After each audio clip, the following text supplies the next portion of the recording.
Fearless Audio S6 Pro. Let's gather ourselves here. Aerosmith, a DSD of No More, No More. Piano, as I've talked about, covers the whole thing. If there's a dip in the mids, you're going to hear it. As you would expect by looking at this graph, you wouldn't expect the piano across the middle to be audibly recessed or notably, and they are not at all. So on a song like this, where I was always like checking mids of stuff, this would be a set that would absolutely get the pass mark. The S8F does as well, but this has a presentation that is very similar to the EX1000 without the treble peaks. So without the fatigue, this is something that I think you would be able to listen to for extended periods. It's got a lot of detail. Mids via this track are not compromised at all. I'd go so far to say, as if I had to keep two of these and not the rest, I would take this and the S8F. Well, why? Well, the S8F is the one I keep telling is my favorite because it's special. The S6 Dewey, which is my second favorite, is very similar to the S8F. It's very dynamic, it's very lively, it doesn't seem to be sacrificing anything, but they're very similar in their presentation. So I would be redundant if I took that. The S6 and the S8F, the S6R, the Dewey, and the S8F Freedom would be redundant. One would be technically, in my ears, a little bit better than the other, but they would be kind of the same flavor. The S8 Pro didn't graph like I was expecting it, and I got confused when I was listening because I was looking at the wrong chart, which was the S6 Pro. So it was obvious in my ears. Not a bad set, but it was obvious that it was something that was more leaning towards the Dewey and the Freedom than it was something that I would expect a Pro to be. And then this came along, and kind of seems like this is what the Pro is supposed to sound like, my image. This, I said before that Fleetwood Mac is maybe not one of the better, this album maybe is not one of the better ones to be using as evaluating songs, because a lot of stuff sounds great playing this album. It's a DSD, it's Rumors, it's a classic, and there's not a lot of stuff that doesn't sound really, really good when you're playing it off a really nice DAP. So I enjoyed this a lot, but when I got to the end, I thought I said to myself that I'm not going to use that track for evaluating anymore. Blind Faith, very, very simple progression of the song. Ginger Baker is probably the dominant presence in the song. I used to drum a little back in the day. Ginger Baker has a very unique way of playing the drums, and it's fun to listen to, and it's very easy to listen to on this set.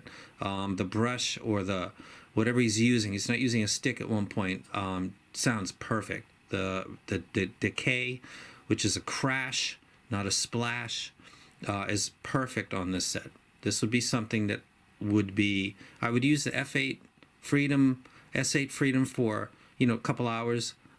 There's no treble peaks. It's just, it's an intense micro detail infested listen, and it'll, I think it would get some people to be overwhelmed. If you don't have OCD, perhaps not. This would be something that I would think would be more tame, but it's kind of giving me the whole everything that I'm looking for. Melissa. This is not really practical in this thing, because Melissa is something that I use to test for sibilance, because it's Melissa.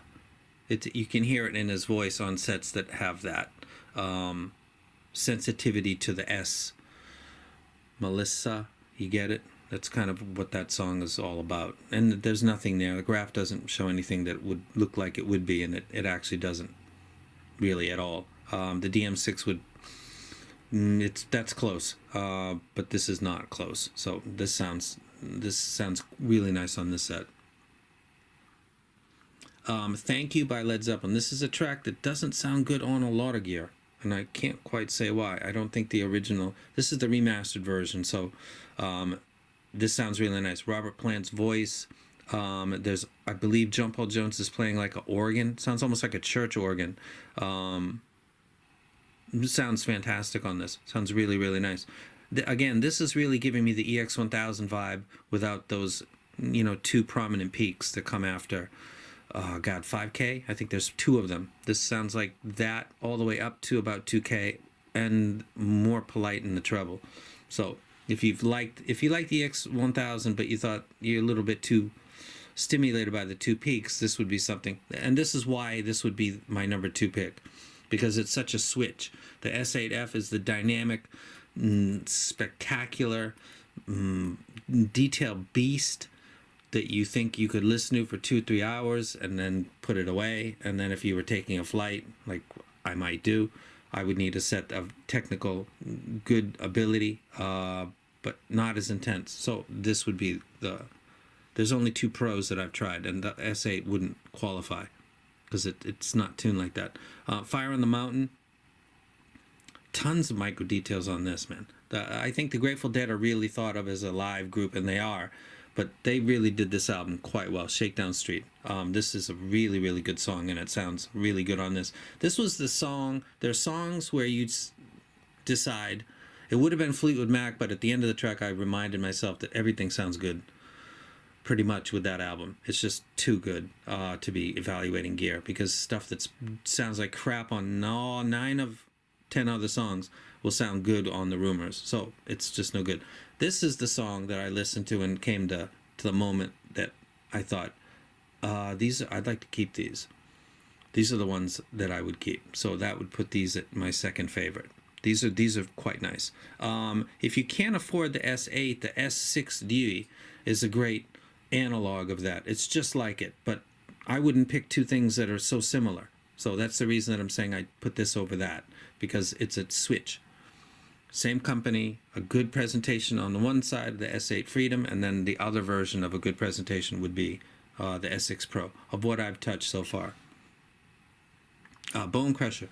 Bass on this is polite, but it's not like the Moondrop Blessing. I put the Moondrop Blessing at my second favorite, and then I went and played more bass one day and I used this DAP, the Low2, which has got the nuts EQ system on. The best EQ in the business is on the Low2 as far as portables go. When I went to the Moondrop Blessing and tried to do what I thought would be obviously easy to do, it was not so easy to do. It's got a dynamic driver. It doesn't sound like it. This tech actually sounds like it's got more bass than the Moondrop Blessing, and I can up it. So a track like Bone Crusher with 55 hertz boosted by 5 to 8, it does it. So it responds to the input better than other. If something doesn't respond to input of EQ, it's automatically. It's the same thing that happened with the Tenha's P4 Pro. I think that was what that was. People liked it. Odd Boss, I think, was another version of that, but the set that I got, I simply couldn't up the bass because I felt like it. Do I do that a lot? Not much. Tupac tracks got bass that are up. I don't need to up it. Sometimes I want to pull the bass forward a little bit, and if a set can't do that, then I just don't consider it to be something that I would recommend, because you need options in your life, and if the design or the tuning is limiting those options, I don't know I can wreck that. This does respond to bass input via EQ in a good way, so that is a huge issue. This would be another bass track. This would be a really heavy, low sub-bass track, which I thought would maybe be something that would be an issue, because this is, as you can see on the graph, it's tailing off, but these mics, even the high-quality ones, below 30 and above 10 is questionable. So though that slopes a little towards the end, where right about 30, I'm not hearing that. On a track that's filled with sub bass, I don't seem like I'm lacking any of it. Another bass track. This is the Fix. One thing leads to another. This is 80s, all kinds of stuff going. They used keyboards in the 80s that are now classics. Somebody sent me a video of I can't remember who the guy. He's, I think, a famous DJ, and he's got a collection of keyboards. And some of the ones from the 80s are really sought after because they can't replicate the the sound and tonality of them, even using like computers now. It's a lost skill. Like what are those violins called? Stradivarius. Some of those '80s keyboards that guys like this are banging on, they don't make them anymore. It's got a unique sound, and there's lots of stuff going on in this track, and it all sounds really, really nice. The weakness of this set would be that its natural native tuning, like that graph, is bass is very, it's absolutely not emphasized. But this is, I think, what everybody expects from a pro. So this is a pro. The S8 Pro is not, there's nothing wrong with the S8 Pro. It just seems like that name doesn't apply to that tuning. And the graph doesn't reflect it. So I would like to have two things that don't sound alike but do their thing very well. And that would be the S8 Freedom and the S6 Pro. The S8 Pro just leans too much towards the other side. So there's nothing wrong with that, but I'd like to switch it up. So if I were to take two, it would be the S8F and it would be the S6 Pro. With a different shell. With the Starry Starry Night. Starry Starry Night, the one functional dock, that I'm so stoked to look at that because that is awesome. So this does get the rec. S6 Pro is really, really good. Would I take it over the S6 Dewey? If your option is to stay under the price threshold of the S8 Freedom, and then you decide between the two 6PAs, if I were doing that, I would take the S6 Dewey. Well, now I'm confusing you because I like that dynamic sound. I like that micro detail, and that's what the Dewey does better than this does. I would take this over that because I have the S8. If I didn't have the S8 and I had to pick from two things that were, I guess, probably close in price, it would be the S6 Dewey that I already recommend because I just love it. That's my first, oh, this company's really dope set. That was the one that dethroned the DM6 after 5 months being number one. September, October, November, December, 5 months. So the S6 Dewey is awesome. If you got the S8 and you're thinking, do I need it? No, but I've got them all pretty much. And out of the 8 that I think I possess, this would be probably my second favorite. So that's that. Gets the rec. This is a tablet, and I'm going to start running a tablet to a Chord Hugo. And once I get that set up and all my cloud storage, my library is massive. I'm going to start using this because it's easier to navigate while I'm talking to you guys. You guys can see my library bigger, clearer, and I can still keep ultra high quality by using the handmade DAC that Hugo makes with I don't know, 44 billion taps in it or whatever it's got. I love the sound of the Mojo and I love the Hugo, so I'm going to kind of migrate towards that. Still love my players, but for as I do in the videos, I think that this running to a Hugo would be a better visual experience for the viewer. So I'm out.